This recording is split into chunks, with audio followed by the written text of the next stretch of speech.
좋아요. 자, 이제 다 같이 한번 질문을 보면서 어떤 값이 적절할지 한번 가보도록 할게요. 자, 질문들이 여러 가지 나왔는데 첫 번째 시험 점수에 대한 대표값이야. 현재 평균하고 채비값이 이렇게 두 가지가 대표 후보로 나왔는데, 자, 첫 번째 채비값과 중앙값이 같을 때 어떤 값을 대표값으로 해야 정확할까? 이런 값들, 예를 들어 중앙값과 채비값이 같았어. 만약 중앙값, 현재 시험 점수 중앙값 몇이야? 60이야. 60이 나왔고 채비값도 60인데 어떤 값을 대표값을 해야 적절할지. 그 다음에 두 번째, 평균값이 실제 값들과 차이가 많이 날 때 어떤 문제가 생길지. 자, 중앙값이었다면 어떤 장단점이 뭘까? 중앙값을 한다면 장단점이 뭘까? 라는 질문들이 나왔어. 우리 친구들은 이렇게 대표값 세 가지를 보고 어떤 것이 좀 낫겠다 생각이 좀 잡혔어? 혹시? 아니요. 아직 안 잡혔어? 네. 자, 우리가 현재 평균값은 여기 40점, 50점 자료를 보면 60, 60점 총 4개, 70점, 80점, 90점, 100점 이렇게 나와 있는데 평균이 67점으로 나온 걸 볼 수가 있어. 그러면 67점 어디에 해당되고 있어? 여기에 해당되고 있어. 그러면 이 나머지 6개의 값들은 67점 미만이란 뜻이야. 그럼 나머지 값들은 이 평균에 해당된다고 말을 할 수 있을까? 아니요. 10개의 자료 중에 단 4개만 해당되고 있어. 이 뜻은 뭐냐면 이때는 평균이 사실은 그렇게 적절한 대표값이 아니다 라는 걸 의미해. 평균이란 것은 모두가 공평하게 그 값에 거의 절반 정도가 속한다 했을 때 아주 적절하게 쓸 수가 있는데, 이럴 경우는 중앙값과 채비값이 적절하다라는 걸 볼 수가 있어. 그래서 이제 질문, 채비값과 중앙값이 같을 때 어떤 값을 대표값을 해야 적절할까? 이 말이야. 채비값 같은 경우는 우리가 언제 제일 조심해야 되냐? 중복이 나올 수 있거나 모든 값들이 이제 채비값들이 다 한 번씩만 나왔어. 그럼 채비값은 없다 이거야. 아니면은 중복이 나왔어. 2개, 3개, 4개 나올 수 있어. 어떤 상황에서 용돈의 대표값이 볼 때가 대표적으로 이제 채비값이 2개 나왔어. 이럴 경우는 채비값은 쓰기가 적절하지 않아. 그럴 경우는 언제가 제일 좋냐? 중앙값이 좋아.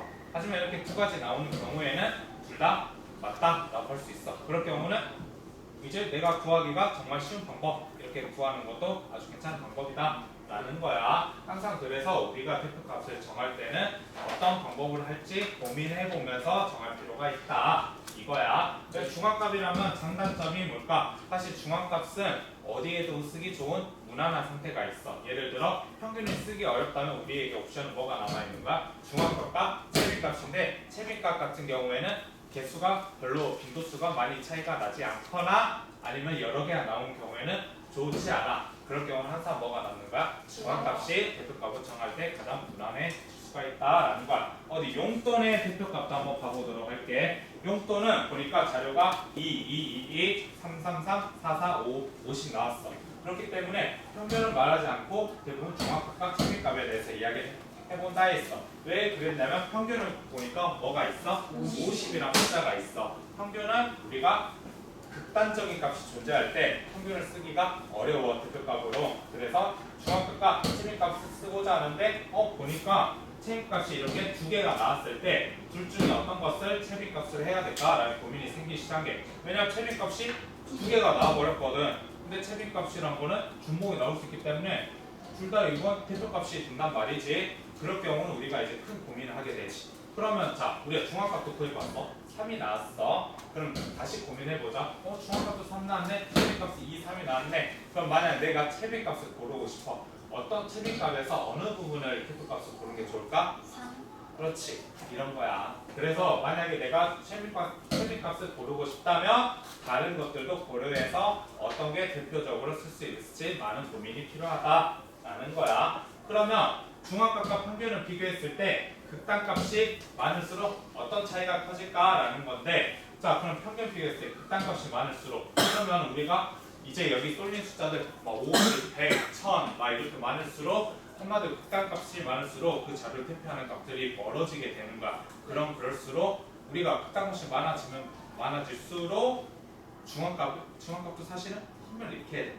한계가, 왜냐면 중간에서 이제 개수들이 점점 떨어지면서 그 값이 멀어지게 되므로, 그럴 경우는 채비값이 오히려 대표하는 값이 될 수도 있는 거지. 그래서 우리가 자료를 보고 판단하는 기준이 매우 중요하다라는 거. 자, 세 번째 수면 시간에 대한 대표값인데 수면 시간을 보아하니 자, 5, 6, 6, 7, 7, 7, 8, 8, 9, 10이 나왔어.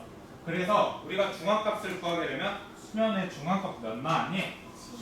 7 나왔어.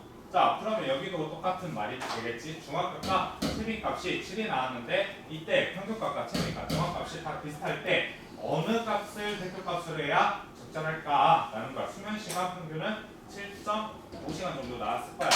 그럼 어떤 것을 해야 할지 이제 적절할지 생각을 하는데 자, 보니까 최빈값은 7이야.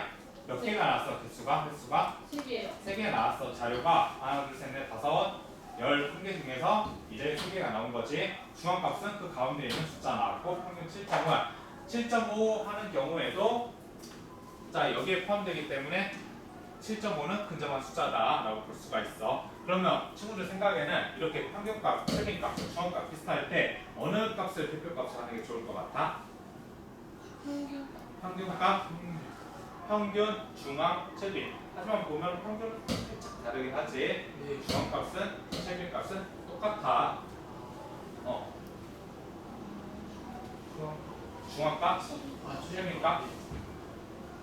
쌤은 그래서 이런 경우는 사실은 가장 비슷할 경우는 사실은 다 틀린 말은 아니야. 중앙값, 최빈값, 평균값 다 틀린 말은 아니고 이런 경우는 사실은 구하기 쉬운 값들 쓰는 것도 아주 괜찮은 방법이다라는 거지.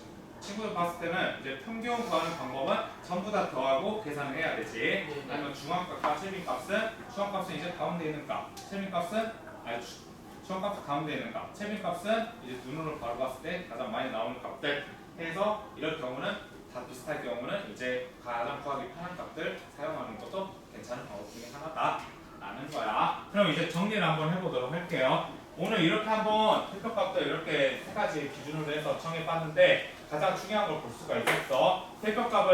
대표값이란 어떤 자료, 별량을 나타내는 대표적인 숫자를 나타내는 건데 대표값을 정하기 위해서는 기준이 필요했지. 세 가지가 있었어. 평균, 중앙, 최빈값이 있었어. 근데 평균은 언제 쓰기에는 가장 안 좋았나요? 그러면 실제값이랑 너무 클 때 그걸 일명 극단값이라고 하죠. 평균은 그래서 극단값을 존재하면 사용하기가 어렵다라는 단점이 있었어. 최빈값은 언제 사용하기가 불편했나요? 중복이 있었을 때, 여러 가지가 나올 때 이렇게 최빈값은 그럴 경우는 쓰기가 별로 좋지 않아. 그럼 중앙값 언제 쓰기가 좋을까? 중앙값은 그러면 중앙값은 평균도 쓰기가 적절하지 않아. 그렇다고 최빈값도 쓰기가 적절하지 않아. 그럴 때 가장 쓰기 좋은 건 항상 중앙값이다라는 거. 중앙값은 사실 그래서 또 보통 이제 기본적으로 쓰기가 좋은 상태다라는 거. 둘 다 안 된다 하면은 중앙값이 항상 대표값을 쓰기는 적절한 상태다. 보편적인 이제 대표값을 쓰기에는 중앙값이 항상 적절하다라고 보면 되지만 우리가 이제 대표값을 정하는 기준은 다양하게 있기 때문에 그때 상황에 따라서 이제 적절한 기준을 가져야 되는데 그 적절한 기준을 항상 고민을 해보고 질문을 해보면서 결정할 필요가 있습니다. 우리 다음 시간에는 이제 이것들을 이용해서 우리가 자료의 표현 방법에 대해서 한번 공부해 보도록 할게요. 오늘 여기까지 하겠습니다. 고생 많으셨어요. 자, 준비할게요.